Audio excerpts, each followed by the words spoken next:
Mao Mao and the quack doctor work on distilling perfume in their medical office. The quack remarks on the strong smell, catching the attention of eunuch Jinshi and his attendant Gao Shun.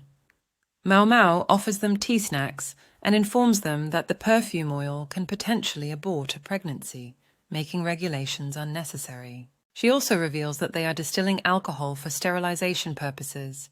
However, their conversation is interrupted by a delivery of underwear from Mao Mao's home, causing Jinshi to become unsettled. Mao Mao's delivery of erotic literature was accidentally revealed to her colleagues in the rear palace, much to her embarrassment. She explained that the material was to educate the innocent virgins who hoped to become the emperor's bedmates to avoid novice blunders. Despite Jinshi's initial shock, he became interested in the books and even asked for the name of the shop that sells them.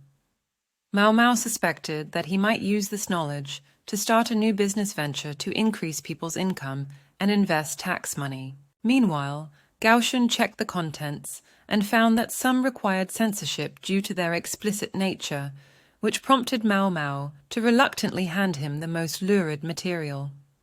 A few days later, Mao Mao and her colleagues discussed novels and shared a bakered treat in the bustling laundry area of the palace. Xiaolan, a country girl, couldn't read but was interested in a novel being circulated in the palace. Mao Mao, her friend, realized the novel was a gift from the emperor and was likely an opportunity for profit. While discussing the novel with other ladies in waiting, Ailan wanted to share the book with more people, but Yinghua and Guiwan cautioned against it. Mao Mao suggested making copies instead, which Ailan liked the idea of. With books circulating more freely in the palace, Jinshi's plan was coming to fruition. Mao Mao taught Xiaolan how to read and write, using a twig to scratch characters into the ground.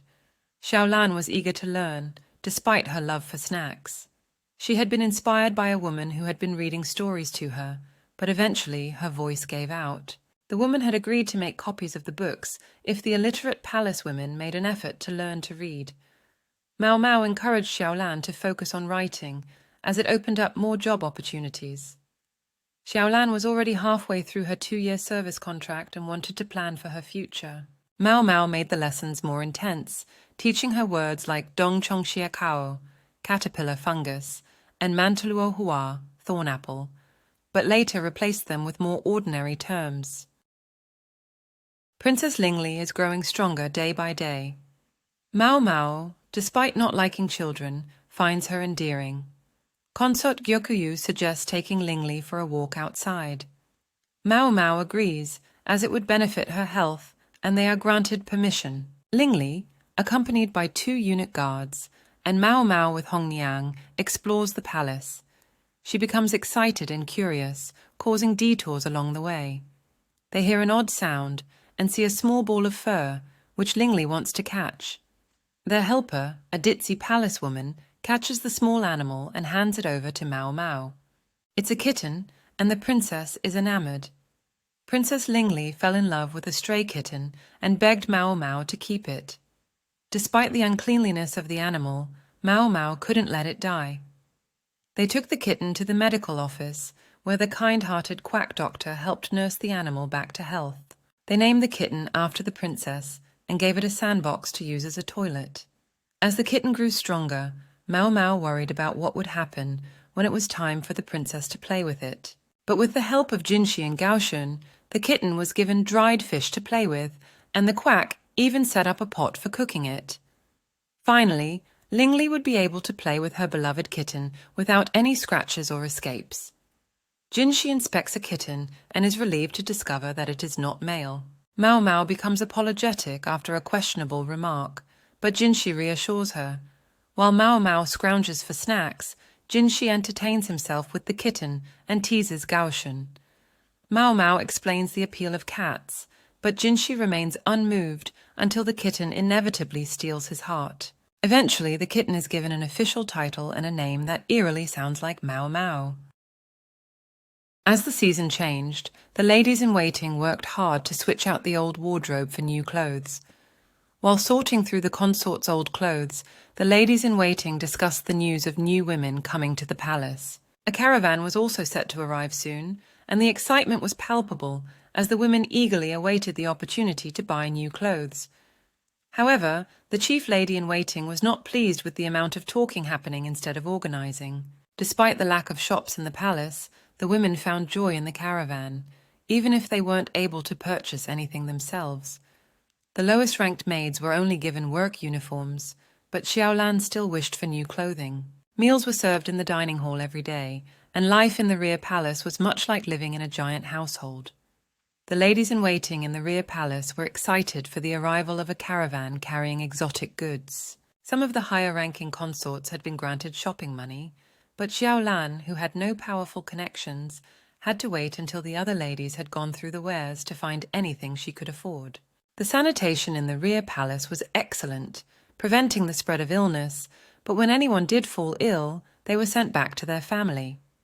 Meanwhile, the ladies of the palace enjoyed shopping and acquiring new personal possessions. The merchants who came to the Jade Pavilion were all women, but Mao Mao suspected they had deliberately brought a limited selection of clothing, possibly to sound out Consort Gyokuyu. Despite the limited options, the ladies of the palace eagerly sifted through the wares, feeling homesick when they came across goods from their homeland.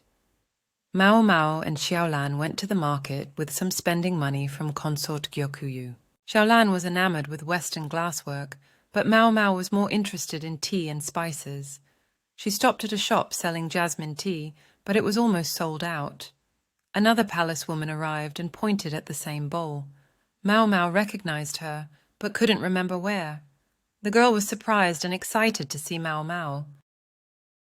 Mao Mao meets up with a girl who helped her catch her kitten, but still doesn't know her name. Xiaolan and Shisui join the conversation, and the group heads to the medical office to visit the kitten. The doctor greets them and prepares treats while they enjoy some jasmine tea. They chat about palace life and a strange smell in the northern quarter. Shisui shows off her bug drawings and talks about the various insects in the area. Mao Mao expresses interest in spider silk. The kitten scratches behind her ear, content after a meal.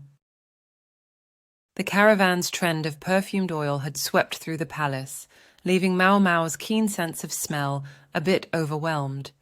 But it wasn't just her, as she found piles of perfume-soaked laundry and frowning eunuchs responsible for cleaning it. However, Mao Mao was impressed with Xiaolan's persistence in studying, despite the scent. Mao Mao even thought about selling her own rosewater, wary of the possible negative impact it could have on pregnancy. But her curiosity got the best of her when she started to smell the clothing of the ladies-in-waiting of the Crystal Pavilion. This led to a complaint and a stern lecture from Jinshi. However, Mao Mao presented her findings of the potential harm of certain aromas and teas to Consort Gyokuyu and advised her to abstain from them for safety reasons. Though not guaranteed to cause harm, they could increase the possibility of miscarriage. Mao Mao worries about the safety of the ingredients found in the rear palace and suspects someone may be trying to smuggle poison in. She remembers the toxic face powder incident from the previous year and fears a repeat. Her conversation with Jinshi leaves her exhausted, and she seeks solace in a cup of jasmine tea. When Jinshi wants to try it as well, Mao Mao offers him white tea instead. Their conversation turns awkward when Mao Mao makes a sarcastic remark about the tea's ability to help with impotence, but Jinshi leaves before he drinks any tea. Mao Mao ends up finishing her jasmine tea alone, feeling furious. Mao Mao teaches Xiaolan to read and write, and several other maids follow suit. When the quack doctor tells Mao Mao about a disappearing palace woman with suspicions surrounding her marriage prospects, she feels uneasy. Later, Gyokuyu invites Mao Mao to tea with some noble visitors, including Jinshi, who requests a private chat. They leave to discuss an idea for a school in the palace, but Jinshi and Gao Shun seem uneasy about it. Mao Mao and Jinshi discuss the idea of distributing novels throughout the palace to encourage learning. However, Mao Mao raises concerns about the location of the institute, as it may cause issues with the prideful consorts. She suggests moving the institute to the north and presenting it as professional training. Jinshi also consults Mao Mao about mushroom inspections and requests her help in identifying poisonous ones. Mao Mao agrees and anticipates a challenging task ahead. Mao Mao, a skilled mushroom hunter, avoids areas frequented by the emperor and his ladies while searching for her bounty. After a successful day, Mao Mao attends a funeral for a high-ranked consort who had recently passed. Hongyang, the consort's attendant, informs Mao Mao that the deceased consort had attempted to poison consort Gyokuyu in the past. Mao Mao realizes that the search for poisonous mushrooms requested by her ally Jinshi was likely connected to Gyokuyu's safety. Despite the potential consequences, Jinshi remains loyal to Gyokuyu. Doubtful of Gyokuyu's involvement, the other consort's poisoning seemed too risky for her. The Jade Pavilion girls also seemed unlikely culprits. Suspicion fell on Mao Mao. When a bandaged woman disrupts an altar, chaos ensues.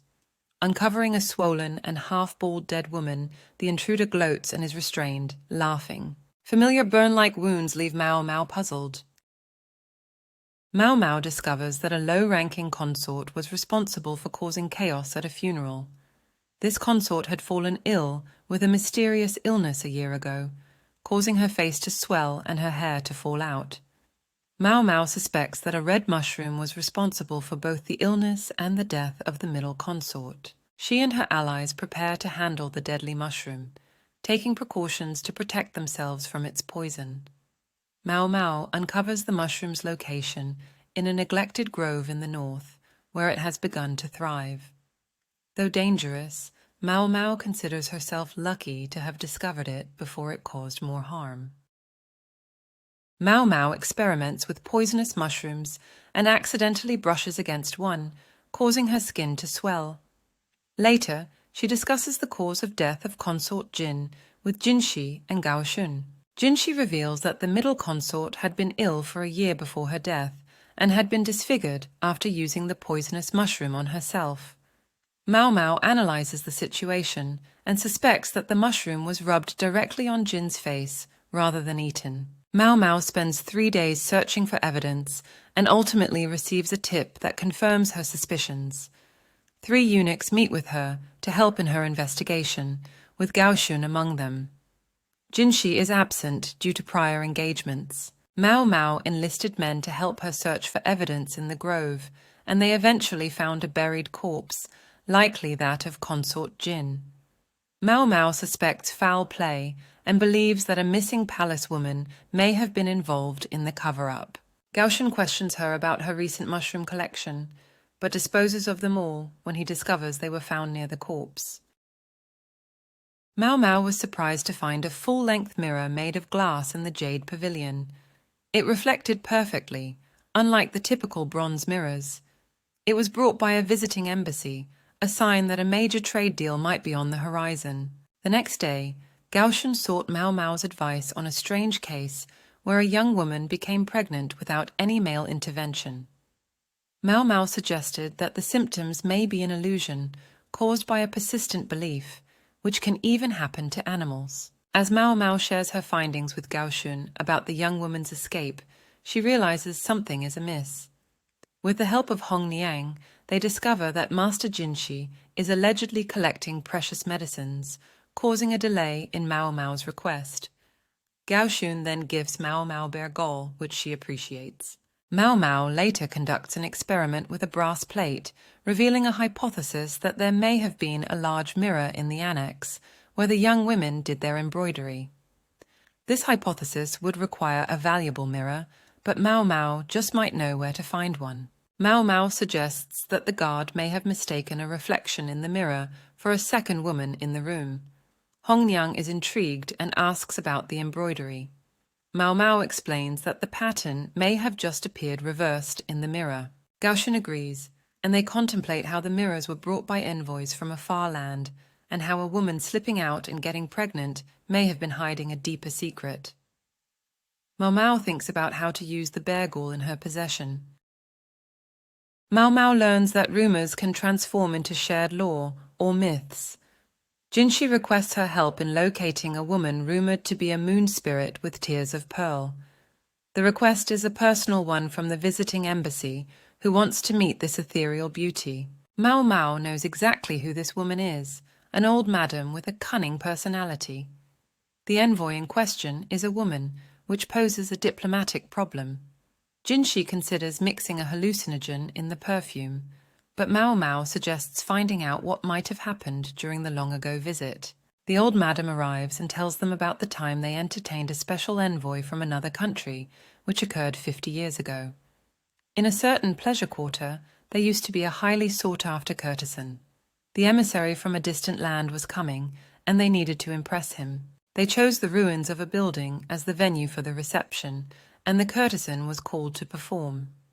Despite a prank played on her, she wowed the audience and became famous. Mao Mao, listening to the old woman's story, noticed a beautiful painting of the courtesan and suggested finding someone similar to play the role for a new diplomatic mission. They eventually realized that the perfect candidate was standing right in front of them. The banquet was held in the picturesque northern quarter of the rear palace, which had once been inhabited by a different people group wiped out by an infectious disease. The area had grown since then, boasting a peach grove and an old shrine.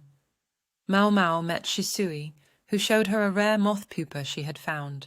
As the banquet approached, preparations were made to host the upper consorts and 2 golden-haired envoys from a distant land. The envoys surprised the courtiers by wearing clothes from even farther west than expected.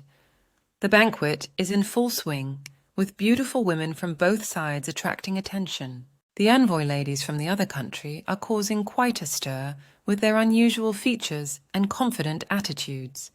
Political motivations seem to be driving their presence, and some officials believe they are here to cause trouble. As the night progresses, Mao Mao is focused on making sure everything runs smoothly, but things take an unexpected turn when she discovers an unsettling figure. As the night winds down, the guests of honor depart in their carriages, and the rest of the guests must wait until they are out of sight before they can leave. Mao Mao and the figure in dark cloth stood by the roadside, waiting for the envoys to pass by. As the carriages approached, Mao Mao revealed the figure's stunning beauty: black hair adorned with pearls, glowing green eyes with an elegant flower mark, and a white dress that danced in the wind. The envoys and guards were all mesmerized by the figure's radiance as pale lights surrounded them, multiplying endlessly. After a brief moment, the figure waved their scarf goodbye, and Mao Mao withdrew from the scene. The envoys were entranced by the beauty of a nymph-like figure that appeared before their very eyes, accompanied by the heavenly music of a distant flute. The nymph vanished as quickly as she had appeared, leaving the envoys curious and eager to find out what had happened. Mao Mao, however, had foreseen this problem and simply pointed towards the moon, revealing the name of a goddess from a faraway land. Despite her shaky pronunciation, the envoy was stunned into silence. Meanwhile, Mao Mao and her accomplice Gao Shun had been gathering a slew of large moths for their plans. With the help of Shisui, Mao Mao had prepared a special scent to perfume the clothing, a coincidence that would bring someone's beauty to a transcendent level. As the evening came to a close, Jinshi complained of his wet hair, prompting Mao Mao to reluctantly dry it for him. Their work was done, and regardless of the outcome, they had no worries. Mao Mao was killing time behind the laundry area when she thought about the recent commotion surrounding the perfume oil. One thing led to another, and she found herself reflecting on the different consorts, their power, and past incidents. As she drew pictures in the dirt, she couldn't help but feel that she was just a mere lady-in-waiting, disposable and insignificant. But not wanting to dwell on that, she went for a walk and encountered drama queens from the Crystal Pavilion, which reminded her of her time in the pleasure district and the trend for knowledge over youth. Later that evening, Ailin fell ill, and Mao Mao was asked to make her some medicine and take her to the clinic. Mao Mao was taken to a mysterious clinic by her friend Yinghua. The clinic is located in the northern quarter of the rear palace and is run by a group of skilled women. Mao Mao is impressed by the simplicity of the clinic, but notices that it doesn't smell like medicine. She learns that only men are allowed to be doctors in the kingdom, and thus only they can prepare medicine or administer care for serious injuries. Mao Mao bumps into Jinshi and Gao Shun on her way back, and they discuss the possibility of making the clinic the new medical office. However, they realize that it cannot happen due to the kingdom's strict gender roles.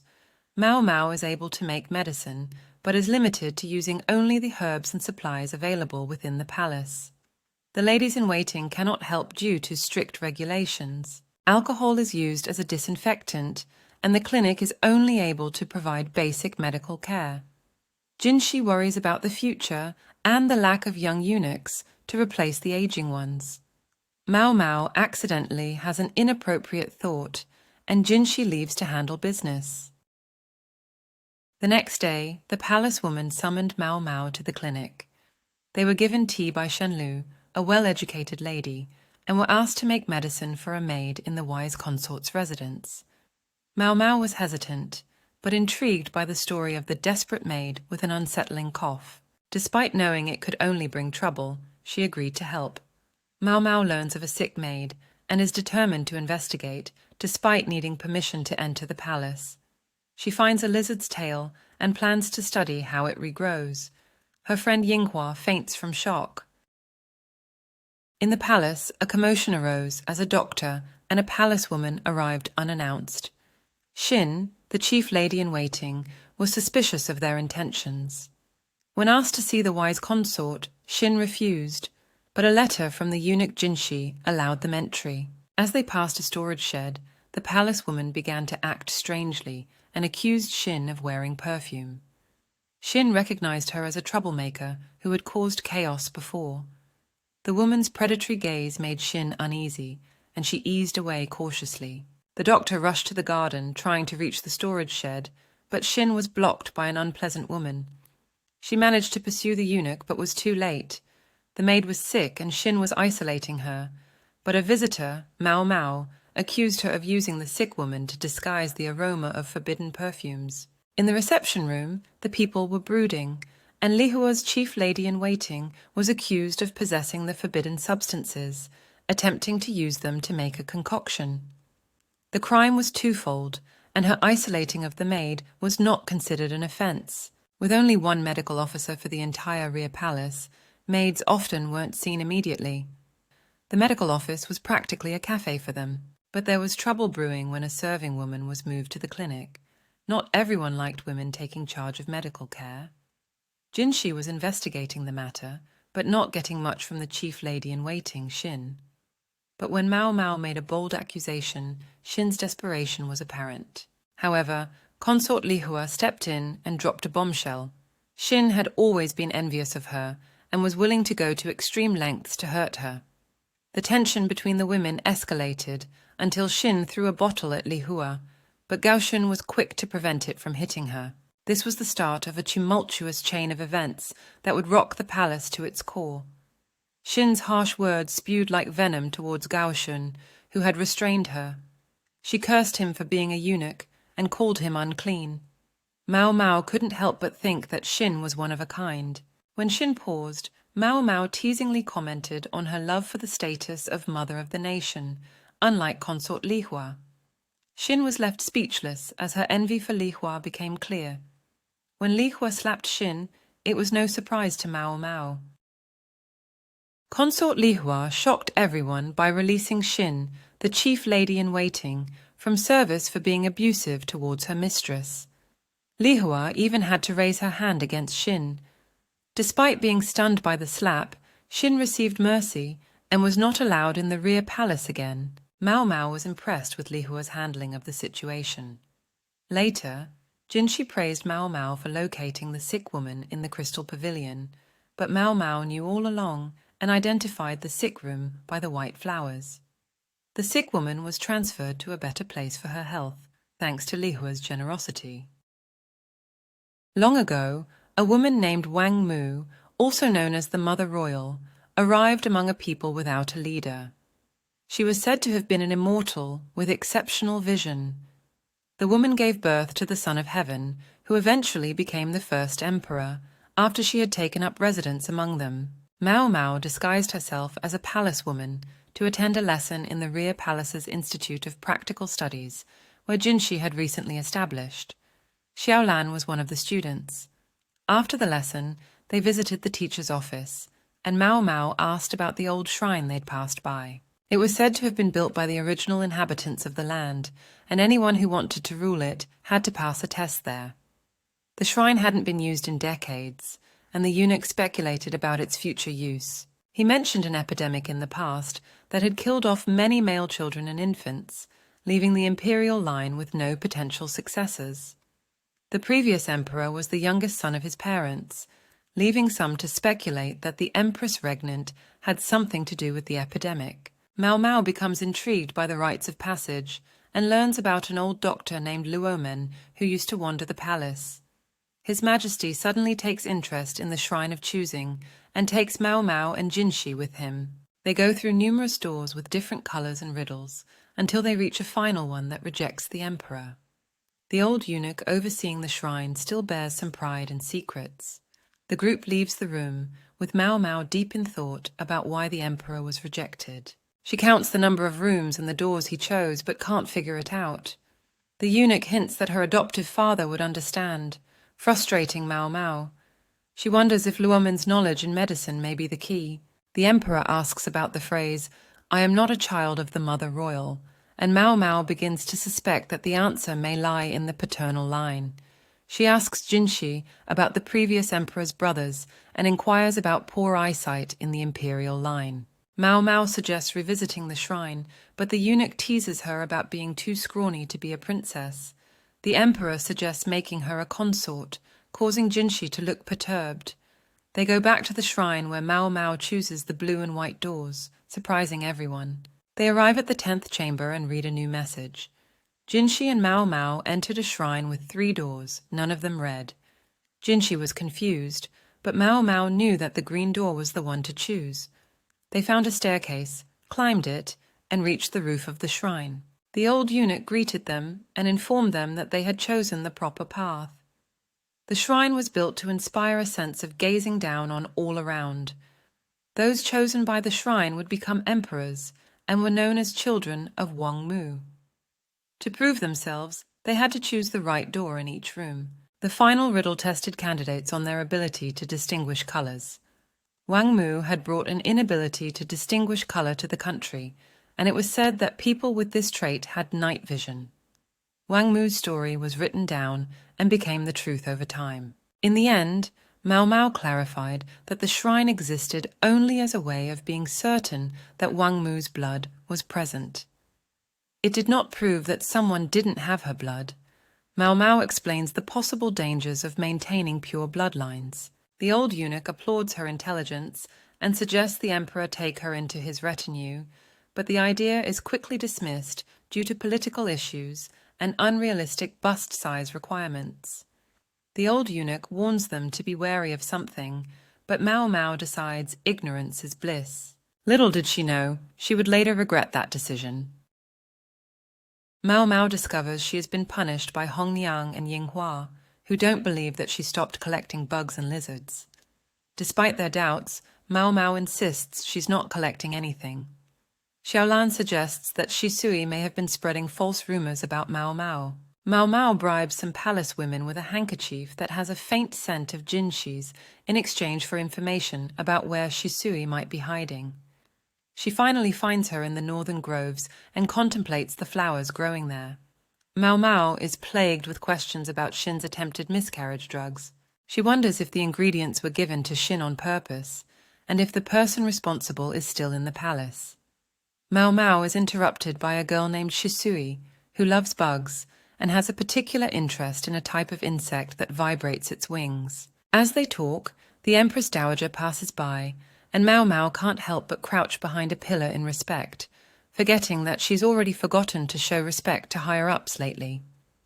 Mau Mau wonders about the Empress Dowager's visit to the clinic. She learns that the Empress Dowager started the clinic privately due to the Empress Regnant's power.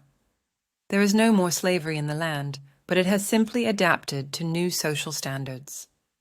Mau Mau returns to the Jade Pavilion, where she is made to clean exceptionally. The Empress Dowager arrives and talks to Jokyu about her rumored pregnancy. The Empress Dowager speaks to Mau Mau and asks her to investigate whether she has been cursed by the former emperor. The previous emperor was known for his foolish and pedophilic behavior in the rear palace. However, Mao Mao had a rude thought regarding the identity of the current emperor's younger brother. Despite this, she found herself attending a tea party with upper consorts, including her mistress, consort Gyokuyu, who was pregnant. The Empress Dowager's motivations for the tea party were unknown, and the ladies-in-waiting were careful not to imply that they suspected any poison in the snacks. Furthermore, Mao Mao was borrowed by the Empress Dowager for some unknown task, which left Hong Niang with a slight frown. Hong Niang warns Mao Mao not to betray Lady Gyokuyu. Mao Mao follows a middle-aged lady-in-waiting to a set of pavilions, which were previously the consort's quarters. They enter a strange, tidy room with a patch on the wall. The lady-in-waiting explains that this was once the chamber of the Empress Regnant and the former emperor, and it's believed to be cursed. The Empress Dowager thinks she's cursed and wants to disappear.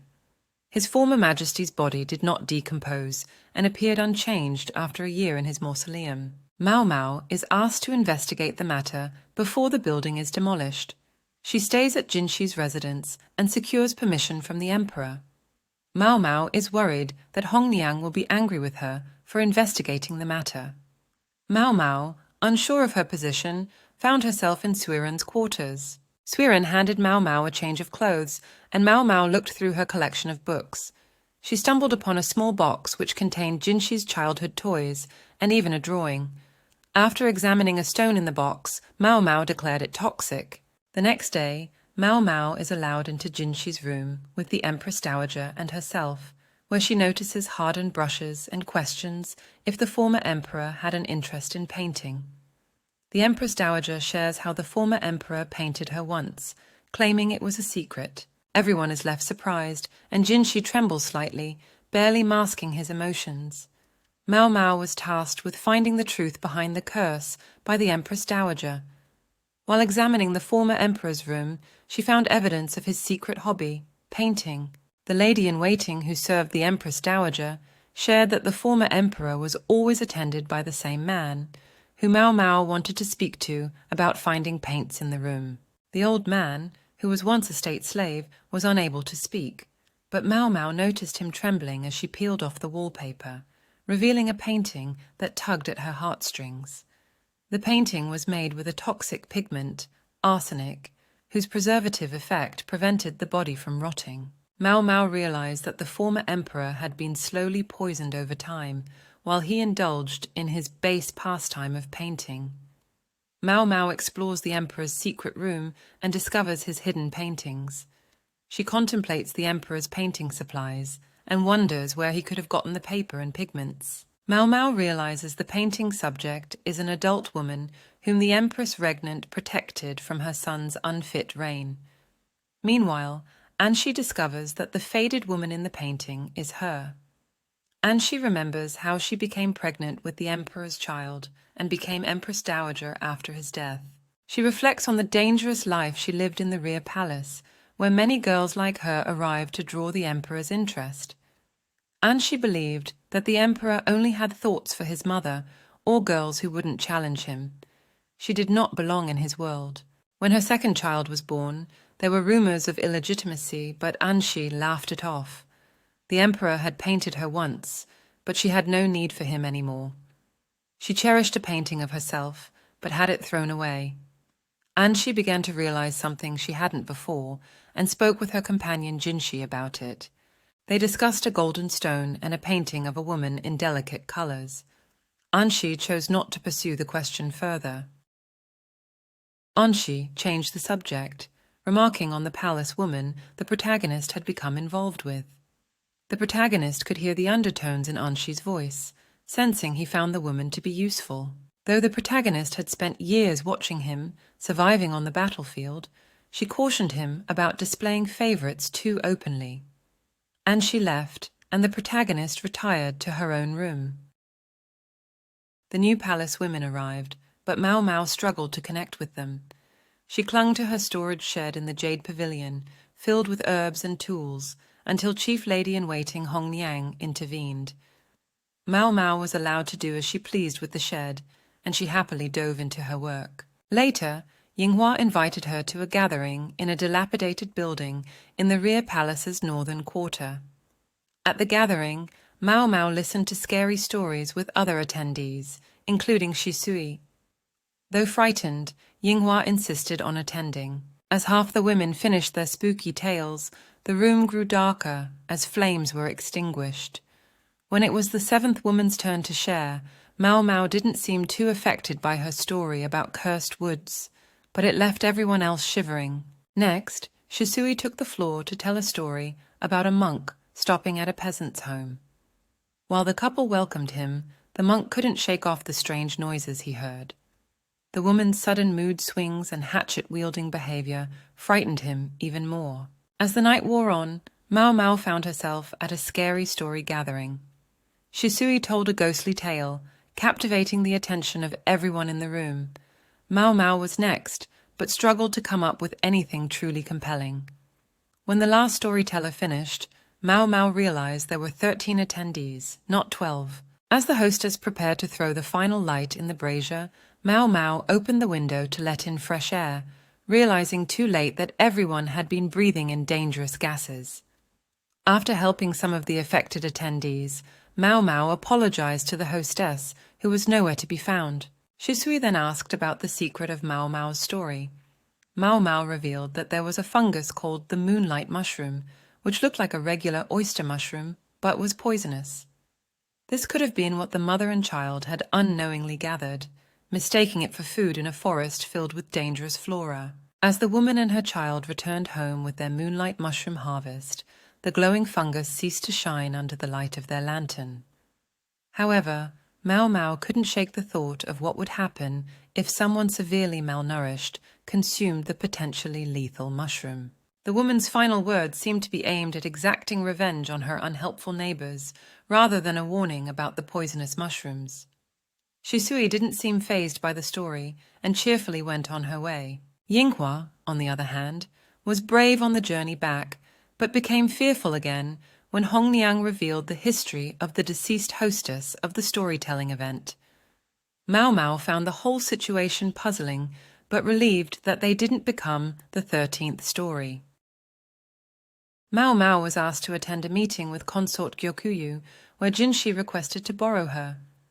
Gyokuyu was hesitant, as Mao Mao was the only trustworthy food taster in the palace. Jinshi insisted, and promised to lend his own lady-in-waiting to Gyokuyu in the meantime. The reason for his request was that he had been invited to go hunting with important officials, including Lord Shishu. Mao Mao couldn't help but wonder if trouble was brewing. Despite Gyokuyu's attempts to tease Jinshi, he remained firm on borrowing Mao Mao. The attendant Gaoshun even referred to her as Little Cat. Gyokuyu pestered Jinshi until he revealed what he called Mao Mao, who had never realized he had never addressed her by name. After a lengthy carriage ride, they arrived in the north, a grain-producing region, where Shihokushu, a province controlled by Shishu's family, was located. Basin, Gaoshun's son, lectured them on the founding myth of Li, their country. Upon arrival at their destination, they were greeted with a stunning mansion and Basin's attempts to disguise Jinshi's beauty with a hood. Mao Mao finds herself in a luxurious mansion with fancy furnishings and excellent rooms. However, the heat is nearly unbearable, and the candles only serve to make it worse. Jinshi, seemingly unfazed, has opened his shirt. Mao Mao is confused by their behavior, with Gyoshun stuttering to explain. It becomes clear the group is being served an extravagant meal designed to make them more energetic. Mao Mao, finding herself with a taste for the turtle soup, is met with shock by Jinshi and Gaoshun. Mao Mao offers them leftovers, but they refuse, leading to Basin collapsing from the meal. The young man, Basin, tried to hide something from Mao Mao while struggling to stand. As he fell down, Jinshi offered to let him sleep in his room instead. Gaoshun offered to help, but Jinshi insisted they rest. Mao Mao loosened Basin's belt to help him feel better, but unfortunately he bled on the sheets.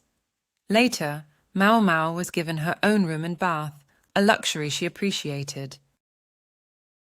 Jinshi wore a disguise while hunting, using the name Kaosen. Mao Mao wondered what he was hiding after the dinner incident, but decided not to ask. They travelled by carriage, passing Gyoliang fields and arriving at a house built on an elevation with a stunning view. Mau Mau spotted a familiar dog, Lihaku, with his owner. Lihaku had been asked to guard the unit, but was being ostracized by the other bodyguards. The hunt was being conducted with hawks, but Mau Mau wished for some boar meat instead. They arrived at the mountain retreat, where officials ate and drank in good airflow. A masked Jinshi sat at the seat of honor, and the ladies serving the alcohol couldn't help but steal glances at him. Becoming the mistress of a high official brought more security than mediocre matches, and the ladies here were shrewd enough to know it. Jinshi grabs Mau Mau's attention with his strange behavior. She follows him to the woods and notices him wearing a mask. He refuses to take it off, and they head deeper into the woods. Suddenly, the ground explodes, and they suspect it may be a Feifa. With no other option, Jinshi jumps off a waterfall with Mau Mau in his arms. The suspenseful plunge leaves Mau Mau wondering what drama will unfold next. As Jinshi's absence prolongs, Basin, his bodyguard, grows more anxious. He wished he had gone with his master when he left earlier. Despite being directly involved, Basin's father, Gaoshun, remains expressionless like the other officials. Basin desperately wants to ask his father for advice but can't. Instead, he imagines where his master could be and impatiently waits for his subordinate's return. One servant claimed to have seen Jinshi leave with a lady-in-waiting. The officials are becoming restless, some worried, some amused by the situation. Suddenly, a soldier rushes in and hands Basin a damp, shredded piece of Jinshi's robe that was found near a waterfall basin. Basin sends out a search party and later finds the robe with a broken arrow through it, indicating a possible attack. Basin inspects the broken arrow and orders a search of everyone's belongings, as they were most likely to carry arrows of exceptional quality. The guests were displeased to be under suspicion and reluctantly produced their hunting tools for inspection. Lo En, a high official of the board, denied owning the arrow in Basin's hand. The broken arrow matched those in his baggage, causing suspicion to fall on him. Basin suggested searching the nearby woods, and while some were hesitant, no one objected. The man who planted the false evidence became panicked and rushed to retrieve the misplaced item in the woods. However, a young woman and a beefy soldier caught him, revealing a Feifa gun in his possession. The scene was tense, and the dog howled at the culprit once more. Jinshi and Mau Mau are stuck behind a waterfall after jumping off a cliff. Mau Mau nearly drowned, but Jinshi saved her. Mau Mau, soaked, starts wringing out their clothes and finds a snack. They hear gunshots and realize they've been attacked. They discuss a way out, and Jinshi reveals a secret escape route. They worry about being discovered and wonder who is after them. Jinshi and Mau Mau find themselves stranded near a waterfall and in danger. Mau Mau suggests calling for help, but Jinshi doubts anyone would hear them. They try to find another way out, and Mau Mau attempts to climb up a hole in the cave ceiling but falls. In the process, they accidentally touch in a compromising area, and Jinshi's true identity as a man is revealed. Despite his feminine appearance, he is revealed to be a well-trained warrior. Mau Mau finally realizes that the man she is serving, Jinshi, may not be a eunuch. Jinshi reveals that there is a man in the rear palace who is not a eunuch, and Mau Mau is terrified by the potential consequences of this knowledge getting out. She tries to distract Jinshi by pretending she crushed a frog, but Jinshi persists, and she finds herself in a compromising position with him. However, they are interrupted by the arrival of a hunting dog, which Mau Mau uses as an excuse to escape. They are eventually rescued from the cave by Lihaku, with Jinshi still in disguise. Mau Mau tries to tell Jinshi something important, but remembers to use his pseudonym instead. Mau Mau spooked the man who wore a mask, causing him to get quite cold. She knew it was her fault he was acting that way. She had no right to be surprised, given the lie she made up earlier. The man's pride in his appearance had increased his anger. They then discussed who might have shot at them before, and Mau Mau had something useful to contribute. She showed Jinshi and Lihaku 3 Feifa, a new weapon imported from abroad, that another had fired at them. The dog was able to detect the smell of the gunpowder, which was strong and unusual. The man who shot at Jinshi had missed and was caught by Lihaku. They already had his accomplices threatened, so they'd only have to get a confession from him. Mau Mau couldn't shake off her unease, but knew losing her head wouldn't solve anything. While attending the evening's banquet on a boat out on the lake, Gao Shun was vulnerable with minimal bodyguards, so Mau Mau stayed back. She pondered the strange new weapons that the envoys from the west possessed, and wondered if they had a powerful backer. However, Jinshi came to her room with a surprise: precious ox stomach stones. Mau Mau was overjoyed and ignored Jinshi's words, leaving him to talk to the closed door as she twirled happily. Mau Mau, feeling content with her precious bazaars, hardly noticed the pounding on her door. She didn't care about Jinshi's status, but she was grateful for his gift and vowed to help him if needed. Meanwhile, Gao Shun attended a banquet on a boat, trying to ignore the woman's advances. The guest of honor was absent due to a cold, and a young woman in Gao Shun's party seemed to be acting strangely. Despite concerns about the imperial younger brother's suitability for the throne, he remained the hunt's guest of honor. The officials at the banquet were curious about the rarely seen prince, but after an attempt on his life, they regretted their interest. One official chatted with the eunuch Gao Shun about the consorts and their pregnancies, hoping for a seismic effect on palace politics. Meanwhile, Jinshi, known as Kazugetsu, the younger brother of the apex ruler, was on the mind of Gao Shun.